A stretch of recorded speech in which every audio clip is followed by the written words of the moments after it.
Oke, selamat pagi. Hari ini kami akan mempresentasikan hasil analisis sebuah film dokumenter yang berjudul Seksi Killer. Nah, di film ini membahas rantai industri batu bara yang ada di Indonesia, mulai dari tambang sampai pembangkit listrik, dan ada kaitannya tentang politik serta kerusakan lingkungan. Nah, jadi tujuan dari presentasi ini adalah bagaimana cara kita memahami industri batubara yang dimana industri batubara ini memberikan dampak sosial, ekonomi, dan lingkungan. Juga melihat kenapa masalah ini sulit diatasi meski sudah lama terjadi. Nah, di sini ada sedikit ringkasan dari filmnya, itu film ini merupakan menunjukkan bahwa bagaimana tambang batubara itu telah merusak bagian wilayah Kalimantan dan juga Sulawesi. Nah, terus lubang-lubangnya itu dibiarkan terbuka gitu. Nah, setelah itu langsung ditinggal pergi. Terus ada sekitar 3.000 lubang di sekitar pemukiman, baik diantaranya juga yang dikejar warga gitu. Nah, dari data juga menunjukkan bahwa lubang tambang ini juga menyebabkan korban jiwa. Anak-anak tenggelam karena bekas lubang tidak direklamasi. Nah, dari film juga mencatat lebih dari 30 korban jiwa. Film juga menyoroti hubungan antara pemilik perusahaan tambang dan elit politik. Banyak pemilik tambang juga memilih PHTU bahkan terhubung dengan calon presiden saat pemilu.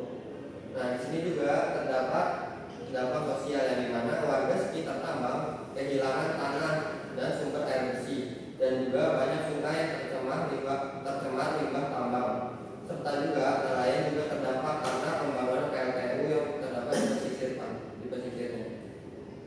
Nah, banyak warga juga tidak memiliki pilihan. Mereka terpaksa untuk menjual lahan karena tidak bisa bertahan hidup di area yang sudah tercemar. Nah, terus selanjutnya itu ada dampak sosial, yaitu tambang batubara menyebabkan deforestasi, emisi bahan bakar fosil, dan dari PLTU menambah polusi udara dan mempercepat pertumbuhan iklim. PLTU di Indonesia memakai batubara kalori rendah, yang artinya lebih banyak polusi tapi dianggap murah. Film menunjukkan banyak pemilik tambang yang juga menjadi bagian dari tim kampanye calon presiden. Jadi ada konflik kepentingan selama kebijakan energi masih dikuasai oleh elit yang sama, perubahan akan sulit terjadi. Nah, dari sinilah tertimbunlah alasan kenapa energi terbarukan tidak berkembang dengan cepat. Batu bara masih dianggap sebagai aset politik, bukan hanya ekonomi.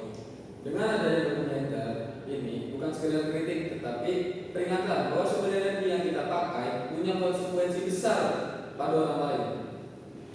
Nah, jadi solusinya itu ada 3. Yang pertama itu ada penegakan hukum reklamasi tambang, kedua itu ada percepatan transmisi energi bersih, dan terakhir ada transpirasi kebijakan energi nasional.